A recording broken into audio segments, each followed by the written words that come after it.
So this is, generally speaking, happy news kind of update.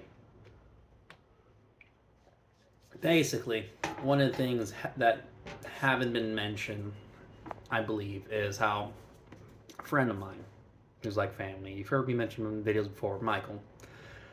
Basically, recently his mom got a cancer diagnosis.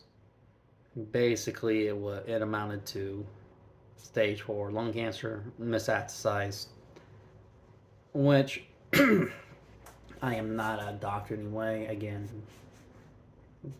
remember, my name is Josh Cruz. There is no doctor title with it. It means go seek proper medical attention from the right professional. Advice. This is just my opinion in life. You know the whole deal there. Um, so yeah. So basically, he was talking to me because of my experience with Veronica and cancer, asking questions. And the short version for the purpose of the video is we had enough stress probably to form diamonds between the two of us. Obviously, it's not just cancer. You get told you start out at stage 4 lung cancer metastasized. It's not great news. It's good. It's a good way to cause some tension in your body. That being said, he just called me.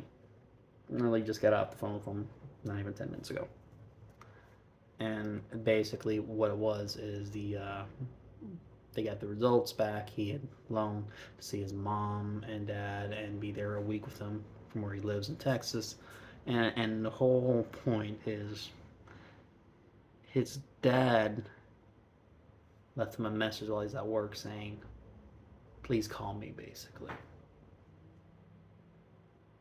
Now, that's not, I mean, that's maybe something you put on like something you leave on a windshield wiper because you got a ticket. But when you know your mom has stage 4 lung cancer, it causes a bit of additional stress. Like, oh God, what happened? When's the funeral? And so his dad obviously gives him this pretty good news. Now, she's still got to go through the treatment, but the point is, for stage 4 metastasized lung cancer, the odds are very good. And it's really small, so even if they had to course correct because it was resistant to treatment, the odds for surviving are actually fairly high. That being said, the whole point of this video is his dad sent a text that caused an insane amount of stress because of his business-like nature. But let's be clear, people. You can start with, it's actually really good news. Still cancer. We'll tell you the details later when you're off work. Blah, blah, blah, blah, blah.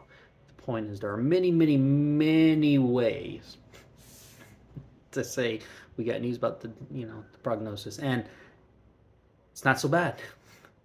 Instead of picking such a neutral, middle of the road business like reaction, you're like, oh God, what are they trying to spare me from? And he acknowledged as much. And basically, I told him, you have every right to yell at your dad like Michael Jackson's father screamed at his kids when they were practicing singing and yelling instead, conversate, motherfucker. So this video is more about how you conversate with someone. I say conversate real exaggerated, but to be clear, while his mom is not out of the woods yet, that, prognosis wise, I mean, it's like me and him were both like, wow, that's not too bad. Like we were expecting, I was expecting, we had already had the conversation. So yeah, you're definitely gonna help me drive all the way there if you need help with your mom. But you let me know and I'll start packing up and we'll start driving to help take care of your mom. Like that's what we were expecting because she's gonna quit. She's quit smoking, obviously, since you have lung cancer. Then stop cold. Point is, when you hear you get stage 4 metastasized lung cancer and the person is a known smoker heavily throughout their life. I mean, I don't mean like record setting, but the point is they weren't like a cigarette once a week socially. So like your casual smoker that wasn't like record setting, but still, you call him a smoker, not she socially smokes. No, your mom was just a smoker. Um, yeah, you automatically are kind of preparing for I don't know, something for an ABC drama. And so his dad basically does this bit. Where it's like, really? That's how he like and he was basically like, I know.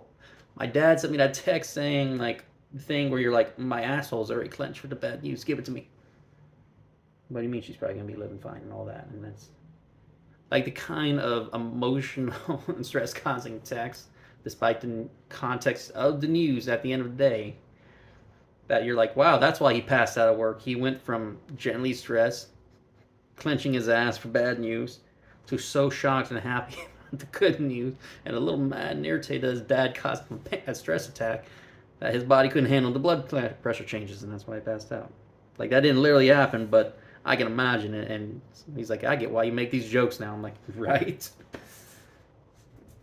So this video is about 6 minutes long. I'm going to keep on the shorter end for once. And I may make more than one today. But the point is this. Conversate. Why? You can have the most benign or even good news in the world. But you might cause some diamonds to form or an aneurysm because with truly damaged people in the world, like someone who's diagnosed schizophrenic, you go, just tell me the bad news. We all have cancer, don't we? You don't. You're not prepared for it to be a band-aid of good news. That's all I'm gonna say.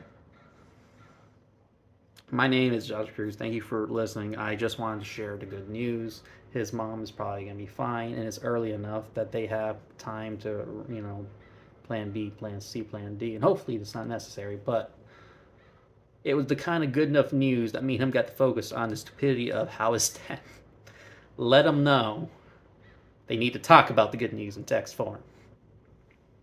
Like, it was perfect for a fucking sitcom. Anyhow, thank you for listening.